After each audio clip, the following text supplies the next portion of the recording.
Assalamualaikum warahmatullahi wabarakatuh. Perkenalkan, nama saya Reza Wilahi dengan NIM 2210862030 dari Departemen Ilmu Komunikasi kelas C. Baiklah, kali ini saya akan menjelaskan tentang apa itu asas kebenaran dan asas-asas pemikiran. Pertama, kebenaran. Kebenaran adalah kesesuaian antara pengetahuan dan objek.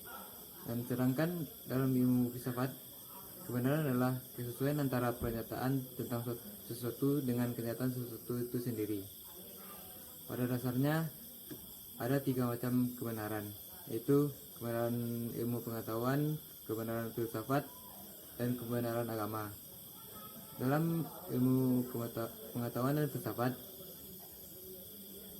kebenaran bersifat relatif karena berasal dari pemikiran manusia. Tetapi kebenaran agama bersifat mutlak karena berasal dari wahyu yang diturunkan dari Tuhan. Ilmu dan pengetahuan dan filsafat dimulai dengan sikap sanksi dan tidak percaya, sedangkan agama dimulai dengan sikap iman dan keyakinan. Selanjutnya ada beberapa teori-teori kebenaran. Yang pertama, teori kebenaran korespondensi.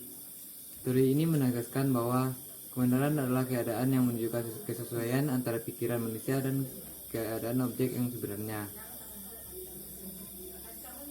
Contohnya, jika kita mengatakan bahwa gula itu rasanya manis, maka pernyataan itu adalah benar apabila pada kenyataannya bahwa gula itu memang manis. Yang kedua, teori kebenaran koherensi. Teori kebenaran ini merupakan teori yang didasarkan pada sebuah koheren atau konsistensi. Bahwasanya pernyataan ini akan membawa kita pada kenyataan lain. Pernyataannya akan benar apabila bersifat koheren atau konsisten pada pernyataan sebelumnya. Yang ketiga, ada teori pragmatisme.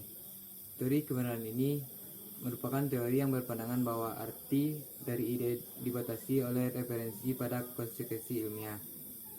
Benar tidaknya suatu teori tergantung kepada berbeda tidaknya teori tersebut bagi manusia untuk kehidupannya. Kebenaran suatu pernyataan harus bersifat fungsional dalam kehidupan praktis. Dengan demikian, pengetahuan ilmiah bukan hanya bersifat rasional, konsisten, dan sistematis, melainkan dapat diuji kebenarannya. Selanjutnya, asas pemikiran. Asas pemikiran adalah pangkal dari segala pemikiran manusia tentang kebenaran maupun ilmu pengetahuan yang muncul, disimpulkan lalu dimengerti.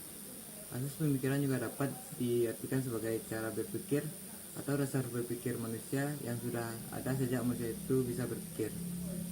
Seperti asas identitas, merupakan asas dari semua pemikiran, bahkan pemikiran yang lain. Asas ini mengatakan bahwa sesuatu itu adalah dia sendiri, bukan lainnya. Contohnya seperti meja akan sama dengan meja dan tidak bisa disamakan dengan benda lainnya. Selanjutnya, asas keselarasan. Asas ini menyatakan bahwa suatu benda akan selalu menjadi suatu benda tersebut. Tidak bisa dikatakan bahwa suatu benda akan menjadi benda lainnya. Misalnya, A akan selalu menjadi A dan B akan selalu menjadi B. Sekian yang dapat saya sampaikan kali ini. Terima kasih. Assalamualaikum warahmatullahi wabarakatuh.